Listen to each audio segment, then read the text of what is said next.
Bonjour à tous. Aujourd'hui, on va parler de ma préparation et du pronostic pour la compétition du 24 août.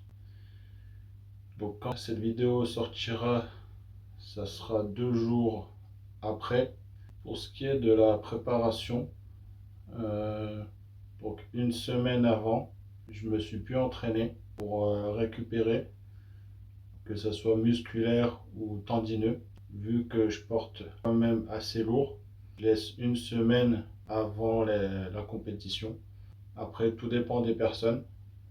Il y en a certains qui ont besoin de plus, de moins. Mais moi, je sais qu'une semaine, donc la semaine des compétitions, je ne m'entraîne pas. Ce qui me permet de récupérer. Et je continue aussi à prendre donc, de la créatine. J'en prends pendant que je m'entraîne. Et aussi les jours et les semaines que je ne m'entraîne pas, pour aider en plus à la récupération. Après, ce que je fais aussi pour me préparer, je fais de la visualisation. Donc, je me vois en train de me placer sur la table. Donc, placement des pieds, placement des hanches collées à la table, placement du coude, placement du haut du corps. Je me vois en train de faire le combat. Donc, en train de gagner, d'être rapide. Et ça, je me le refais voir en boucle pour un peu formater mon cerveau, car le cerveau ne fait pas la différence entre le réel et l'imaginaire.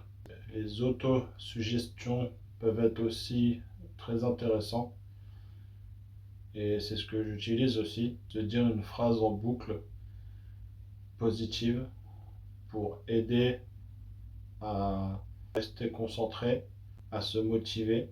Pour ma part, je sais que la visualisation fonctionne bien avec moi. Le fait de simuler mentalement mes combats aide mon corps à apprendre les mouvements, les réflexes, les autosuggestions aussi. Je m'en sers beaucoup. Une phrase que l'on dit en boucle pour que le cerveau finisse par l'accepter. Ensuite, pour ce qui est des pronostics, pour ma part, je sais qu'il y aura du lourd. Je suis dans la catégorie des plus de 110 kg. Déjà, moi, personnellement, je me suis pesé il n'y a pas longtemps. Je fais dans les 140 kg. Je vais certainement tomber, comme on dit, sur des gros bébés. Après, ça ne me fait pas forcément peur. Maintenant, j'ai l'habitude de, de tomber sur des Haïtiens, des Tahitiens, des personnes qui ont les bras 2 fois comme moi. Moi, je le sens bien, même si je ne sais pas qui y aura à la compétition dans ma catégorie. Comme j'ai déjà dit dans des précédentes vidéos, j'ai passé un niveau. Je sais que j'ai très bien progressé et évolué. Et maintenant, ça me fait plus peur. Avant, je sais que j'avais peur de savoir qui était dans ma catégorie, en me disant ouais, je vais pas gagner, il est trop fort, machin. Mais maintenant, j'y vais avec l'esprit libre, serein. Donc pour moi, comme j'ai déjà dit, le podium n'est plus une option. Je sais que j'aurai certainement le podium. En tout cas, je vais tout faire pour. Là, l'objectif, ça serait de faire un top 1. Donc, pour la première fois que j'ai commencé le bras de fer, j'aimerais bien faire un top 1. Pour l'instant, j'ai juste fait des troisièmes et je crois une deuxième place. Mais j'ai encore jamais fait de première place. Donc, ouais. pronostic minimum 3e.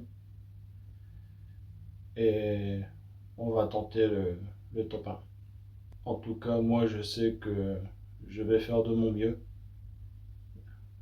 Je vais pas me laisser faire. Minimum podium 3e. Et on vise le top 1. Et allez, soyons fous. On vise le podium open. Donc pour ceux qui ne savent pas ce que c'est, le podium open, c'est les 2 ou 3 premiers de chaque catégorie. C'est en fonction de ceux qui ont fait l'événement. Ils prennent soit les 2 ou les 3 premiers de chaque catégorie. Et c'est entre guillemets une deuxième compétition entre eux pour élire les 3 meilleurs ferristes de la compétition. Et donc là, généralement, c'est des coupes. Pour les podiums catégories, c'est des médailles. Et les podiums open, des coupes. Pour faire la différence. Donc ouais, pourquoi pas tenter le podium open. Que j'ai encore jamais fait. Donc ça serait bien pour une première. Donc ouais, on verra. Minimum une médaille et pourquoi pas une coupe. Bon, sur ce, c'était une petite vidéo pour débriefer un petit peu. En tout cas, tout ce que je sais, c'est qu'il y aura une bonne ambiance. Dans toutes les compétitions que j'ai fait, dans le bras de fer, il y a toujours une bonne ambiance, même si c'est un sport on va dire, de coq. Donc, de celui qui est le meilleur, il y a toujours une bonne ambiance. Donc, c'est toujours sympa de participer. Après, comme j'ai déjà dit, moi, je suis pas là juste pour participer, je suis là pour gagner. Donc, on verra bien. J'espère que vous aurez apprécié ce petit débrief pour la compétition et on se retrouve la semaine prochaine.